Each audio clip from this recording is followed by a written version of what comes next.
Hello, it's Rebecca here from Precious Pages Papercraft, and today I'm designing a layout for Bramble Fox using some of the new Christmas goodies in the store. I'm going to be using the Mistletoe Kisses title and some of the mini holly leaves as well.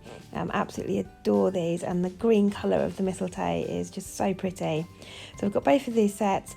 I've pulled out an older Simple Stories collection, I think it's from last Christmas, called Make It Merry, and just off camera I've cut some circles from that using some metal dies, and I adore this stripy paper because the dark red in it is the same deep red as that perspective title, so perfect for this layout.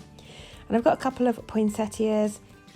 This photo is of my little boy and I think 2 years ago now. We have a little photo shoot every Christmas, and you can just about see at the top there's some mistletoe hanging above us, and we're having a little smooch under the mistletoe as you do. So perfect title for this photo, and unbelievably it's one that I still haven't scrapped, so it's really nice to finally get this one scrapped and on a page and into his albums. A really nice memory, so he'll grow up one day, won't he, and he won't want to kiss mummy. So I enjoy my kisses whilst I can get them. But yeah, I was really happy with this title for this page. It's just perfect.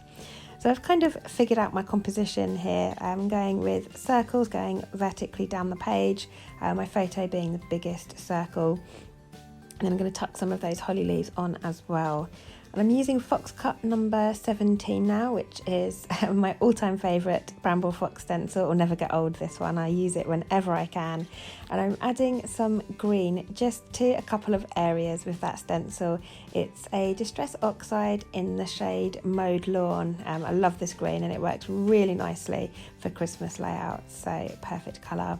And I'm not going mad, I'm just adding a little bit of ink so that it just pops out around my circles and my embellishments, just to add a little bit of detail to the background. And I love using stencils with blending brushes and inks because it adds some nice colour, a little bit of mixed media, and it's fab for like this, for example. I just wasn't in the mood for getting messy and doing the packaging technique and having lots of things to clear up at the end of it. So stencils and blending brushes are just perfect for those days when you either can't be bothered to do wet mixed media, or if it's just something you're a little bit nervous of or you're not quite confident enough to try out, then these are perfect. So I love using the Bramble Fox stencils on my backgrounds. So I've got my stenciling in place now, and it's just a case now really of getting everything stuck in place. This layout came together really easily. I kind of sat in front of the TV one night just having a think and flicking through the Simple Stories collection and trying to decide what I wanted to do for this page. And like I said, I pre-cut the circles before sort of sitting down to make this layout. So really a lot of it was done, and then it was just a case of building the page and deciding what I wanted to do with everything.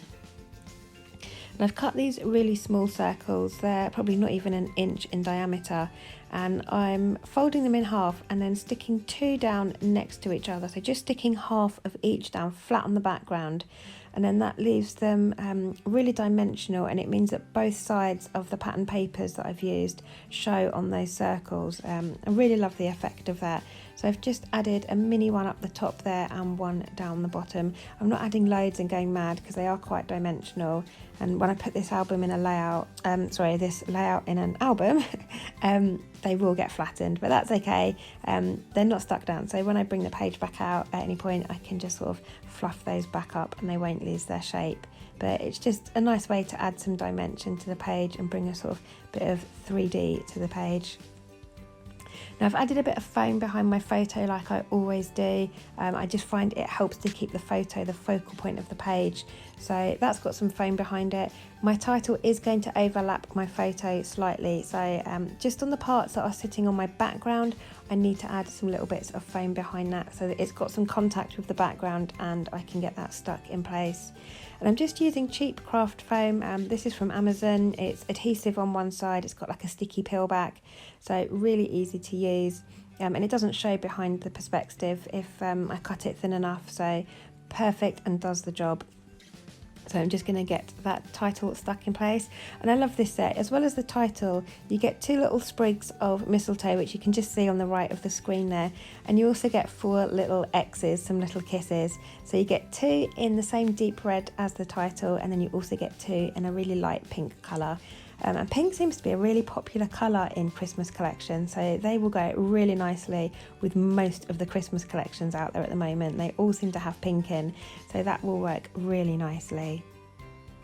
I'm just adding a bit of texture to the page now and rolling the edges of these poinsettias up.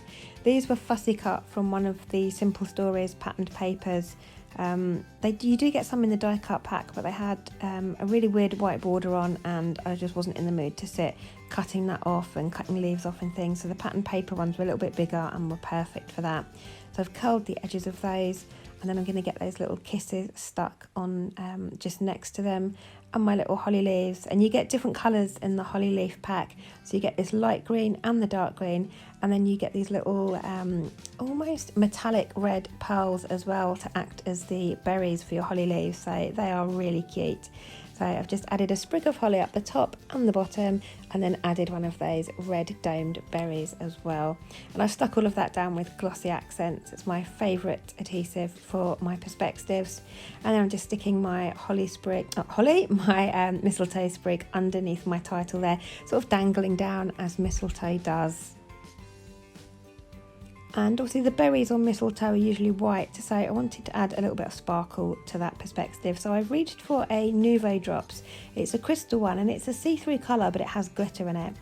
So I've just added that on top of those berries to bring a little bit of sort of shimmer and sparkle to the page and give them a bit of a frosted look. And I thought about putting the other mistletoe sprig on, but I couldn't really find a place where it naturally sat. So I'm going to save that one for another layout. And just keep the one there under my title.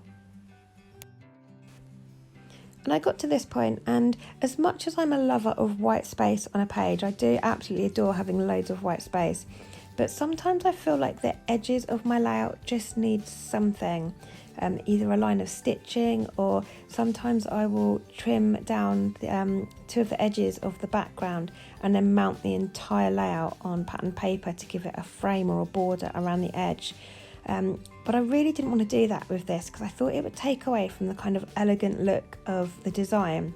So instead I've trimmed off just a little bit on two sides of the page. So I've gone at top left and bottom right, so it kind of goes diagonally through the layout. And then I've distressed that edge, and I'm just going to back a tiny bit of patterned paper behind those. And I've used the same paper as I have for those circles on the page, so it's nice and consistent, and the stripes are going the same way through. So it's almost like the stripes run behind the page, through the circles and out the other side.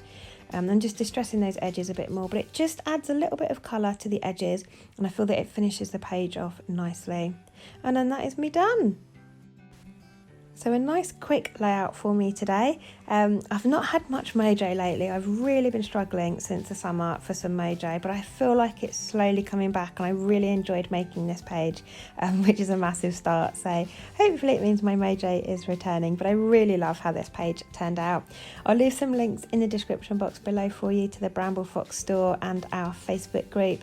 If you're not a Foxbox subscriber as well, do head on over and have a look at our monthly subscription box. There's loads of goodies in there. We've also got the Foxbox Plus as well with some additional goodies. And if you love Bramble Fox products, do head on over to our Facebook page or Google and leave us a review. It's always lovely to see how much you all enjoy the products. So do consider leaving a review if you love the products. So thanks very much for joining me. I'll leave you with the last couple of close-ups, and I'll see you next time.